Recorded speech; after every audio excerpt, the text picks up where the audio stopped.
하늘길이 요즘 코스피가 너무 좋아서 여기저기서 난리던데 그런데 내 주식은 오히려 마이너스입니다. 나는 주식에 재능이 없는 걸까요? 네, 안녕하세요. 주식은 역시 기리기리 새기리십니다. 안녕하세요, 기리분들. 자, 오늘 증시는 조금 조정을 받는 모습이 나타났습니다. 이제 당분간 조정의 시작일지 한번 또 공부해 보도록 할게요. 그리고 이 영상은 한국도 미국도 수수료 완전 무료인 메리츠증권의 슈퍼 365 계좌와 함께합니다. 같이 공부하시죠. 렛츠 기릿. 첫 번째입니다. 파월 눈치껏 속도 조절하자. 자, 어제 미국 증시는 오랜만에 하락 마감했습니다. 그리고 그 중심에는 파월의 발언이 있었는데요. 주가가 상당히 고평가되어 있다, 이러한 말을 꺼냈고 미국 증시는 쭈르륵 흐르는 모습이 나타났습니다. 사실 연이은 급등으로 인해서 핑계거리만 찾고 있지 않았겠습니까? 그 상황에서 파월이 눈치껏 뺨을 때렸다라고도 볼 수 있겠네요. 그리고 파월은 금리 인하에 대해서 명확한 사인을 보여주지 않았다고 하고 시장에서 기대하는 급격한 인하 가능성을 일축, 인플레를 방치할 수는 없다, 이렇게 말을 했습니다. 자, 그래서 증시는 조금 조정을 받을까 그런 생각도 드는데요. 원래 과거부터 9월, 10월 여기까지 증시가 안 좋았다고 하죠. 물론 지금 9월 너무나 좋은 9월을 보내고 있긴 하지만 10월 달은 또 다를 수도 있는 거 아니겠습니까? 혹시나 조정이 다가올지. 마침 또 우리나라도 명절 아니겠습니까? 보통 명절을 앞두고는 글로벌 증시가 어떤 식으로 변할지 알 수가 없기 때문에 대규모 투자를 하는 사람들은 그렇게 많지는 않습니다. 그러다 보니까 보통은 이제 조정장이 나타나기 마련인데 이번에는 어떻게 될지 한번 보도록 하겠습니다. 다음입니다. 코스피는 미쳤는데 내 주식은 이상해요. 하늘길이 요즘 코스피가 너무 좋아서 여기저기서 난리던데 그런데 내 주식은 오히려 마이너스입니다. 나는 주식에 재능이 없는 걸까요? 이러한 고민을 아마도 다들 하고 계실 것 같은데요. 그런데 어느 정도는 그게 정상, 당연하다고 합니다. 자, 올해 코스피 50% 정도 오르고 있습니다. 하지만 이 중에 삼성전자와 하이닉스의 비중이 매우 높다고 해요. 무려 30%나 된다고 하니까 사실 삼성과 닉스를 투자 안 했다면은 코스피는 3100 정도밖에 안 되는 수준이라고 합니다. 그러니까 증시가 오른 건 사실이긴 한데 이 정도까지는 아니라는 거죠. 게다가 우리가 주로 투자하는 코스닥은 여전히 전 고점에서 한 20% 빠져있다 보니까 우리의 계좌가 너무 뜨겁기에는 당연히 어려운 환경이다 라고 말을 해볼 수 있겠습니다. 그리고 또한 코스피는 지주사 등이 상승을 이끌었죠. 그런데 우리 보통 지주사 잘 투자하지 않습니다. 그렇기 때문에 개인 투자자의 시간은 아직 안 온 게 맞다, 이렇게 말씀드리고 싶고, 그러면은 빨리 국장 지금이라도 잡고 미장 가야 됩니까? 그렇게 볼 수도 있겠지만 그건 아닙니다. 과거의 3전도 2021년 1월 그때 96,000원 고점 찍고, 그때가 코스피 코스닥 고점이었을까요? 아닙니다. 실제 코스피 고점은 21년 6월이었어요. 3전이 빠지는 와중에도 코스피는 계속 올라서 21년도 6월까지 5개월 더 오르는 모습을 나타냈고, 코스닥은 21년 8월 무려 7개월이나 더 달려가는 모습을 나타낸 적이 있었습니다. 그렇기 때문에 대형주 장세에서 너무 힘들어하지 마시고 곧 내 시간이 온다, 이러한 생각과 함께 나는 어떤 주식에 투자할까, 그리고 내가 지금 주도주에 잘 투자하고 있는지 그런 것들만 고민하시면 될 것 같습니다. 참고로 주도주를 어떻게 알 수 있는가, 기르분들이 지금 제 영상을 하루에 한 개씩 혹은 두 개씩 보시지 않겠습니까? 그 영상을 볼 때마다 느끼는 게 분명히 있을 겁니다. 이 섹터는 최근 들어 계속 말이 많이 나오네. 그 말인즉슨 제가 이제 시장에서 가장 뜨거운 주제를 보통 이야기를 하거든요. 사람들의 관심이 가장 많으니까요. 그게 바로 주도주라고 말을 해볼 수 있겠네요. 그렇다면 지금 뭡니까? 반도체, 바이오, 로봇, 이렇게 말을 해볼 수 있겠습니다.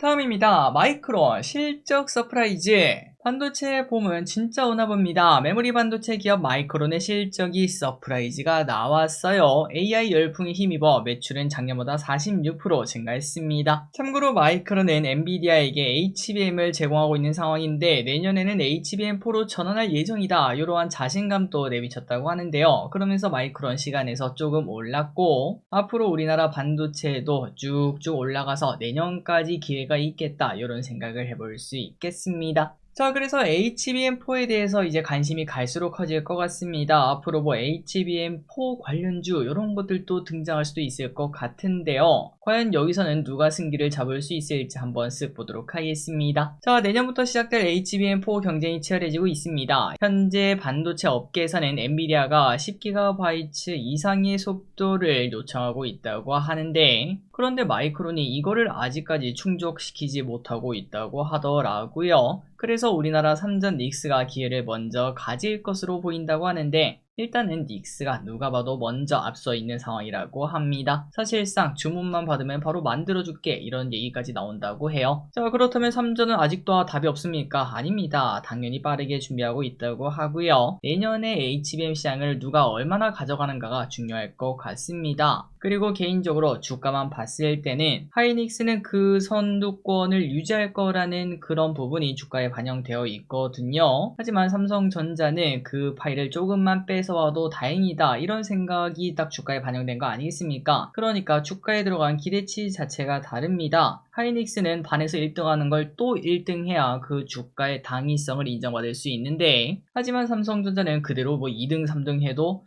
뭐 그럴 줄 알았어 이런 얘기가 나오고, 혹시나 1등이랑 격차를 많이 줄였다 아니면은 뭐 1등 자리를 다시 되찾아왔다 그런 얘기가 나온다면은 그때 삼전의 상승폭은 더 커질 수도 있겠죠. 그래서 개인적으로 주가만 봤을 때는 하이닉스가 조금은 더 불편한 위치가 아닌가라는 생각을 해봅니다. 다만 정답은 없기에 만약 투자하면 어디에 투자해야 됩니까? 그냥 반반 사는 게 가장 속 편하겠죠. 다음입니다. 자, 그렇다면 HBM4가 뭔지만 한번 쓱 보도록 하겠습니다. 반도체에 관심이 있으셨다면 대략 알고 계시겠지만 간단하게만 복습하자면은, 일단 HBM이 뭐냐? 초고속 고용량 메모리라고 생각하시면 될 것 같습니다. AI 시대에는 이러한 메모리도 엄청나게 좋아야 되는데 짱짱 좋은 메모리다 이렇게 생각하시면 될 것 같고요. 그리고 여기서 특이한 거는 이러한 스펙을 만들기 위해서 기존의 반도체 구조로는 할 수 없었다고 합니다. 그래서 칩을 층층이 쌓아서 한 층짜리 반도체는 안 된다, 2층짜리 3층짜리 이런 식으로 3D 구조로 만든 게 HBM이라고 생각하시면 될 것 같아요. 자, 그렇다면 HBM3E 요즘 잘 팔리고 있는 그거죠. 지금 이제 삼성전자가 이거 콜 테스트 통과했다 이런 얘기가 솔솔 나오고 있는데, 이게 뭔가 봤더니 HBM의 당연히 그냥 버전 3라고 생각하시면 될 것 같습니다. 그런데 기존 HBM3보다 속도, 대역폭 등이 좀 더 높아진 업그레이드 버전이고, 단수로는 8단 혹은 12단인데 이번에 삼전은 HBM3E 12단을 통과했다 이런 얘기가 나타나고 있죠. 자, 그렇다면 내년부터 시작하는 HBM4는 뭘까요? 맞습니다. 그냥 HBM3보다 더 좋은 메모리라고 생각하시면 될 것 같아요. 속도도 대역폭도 크게 증가하는 버전인데, 다만 이렇게 업그레이드를 하려면 어떻게 된다고요? 맞습니다. 층수를 올려야 돼요. 기존에는 8단 12단이 HBM3였잖아요. 그런데 이제는 16단이 될 것으로 보인다고 합니다. 다만 층수가 높아지면 높아질수록 문제가 있는데, 우리가 이불을 여러 겹 덮는 거랑 똑같아요. 12단까지는 그래도 버틸 수 있었지만 이불을 4개 더 쌓아 올리면 얼마나 답답하고 덥겠습니까? 열이 빠져나가지 못하는 문제가 생겨나고 있어서, 그리고 또 열이 많아지면 많아질수록 기능 자체가 좀 많이 떨어지지 않겠습니까? 그래서 삼전 또 닉스도 이 열을 잡는데 최선의 노력을 다하고 있다고 합니다.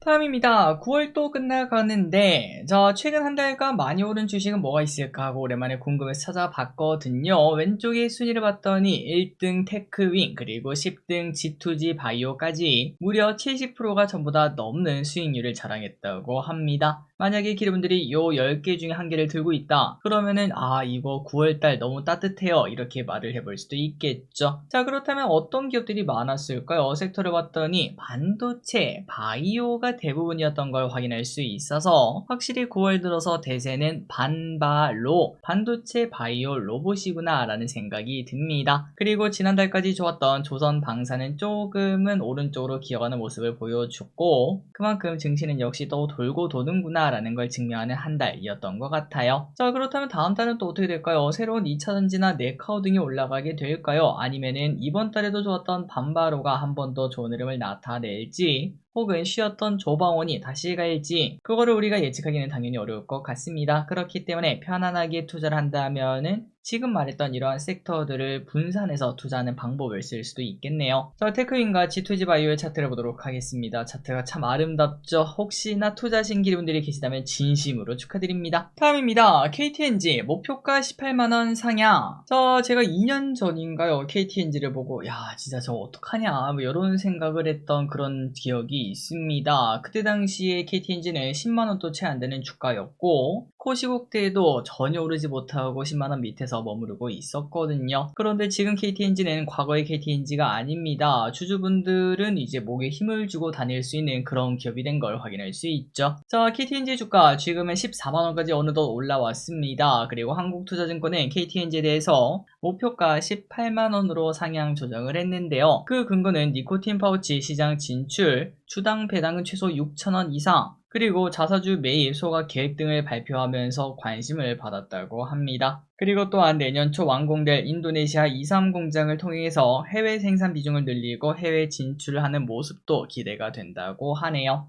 다음입니다. 오늘 바이오가 많이 빠진 이유는 자, 오늘 시장은 좀 약한 모습을 보여주고 있습니다. 장 중반부터는 조금 올라와서 그나마 다행이긴 한데 하지만 바이오의 하락세는 조금 큰 모습을 나타냈죠. 자, 그렇다면 하락한 이유가 뭘까? 일각에서는 뭐 이런 얘기도 하더라고요. 주가 조작 때문에 DI 동인이 막 크게 하락하고 있지 않겠습니까? 자, 그런데 이러한 주가 조작을 때려잡기 위해서 바이오를 뭐 전수조사한다 이런 말도 안 되는 이야기도 나왔더라고요. 진짜 이건 좀 너무 나간 거 아닌가 그런 생각도 좀 들었습니다.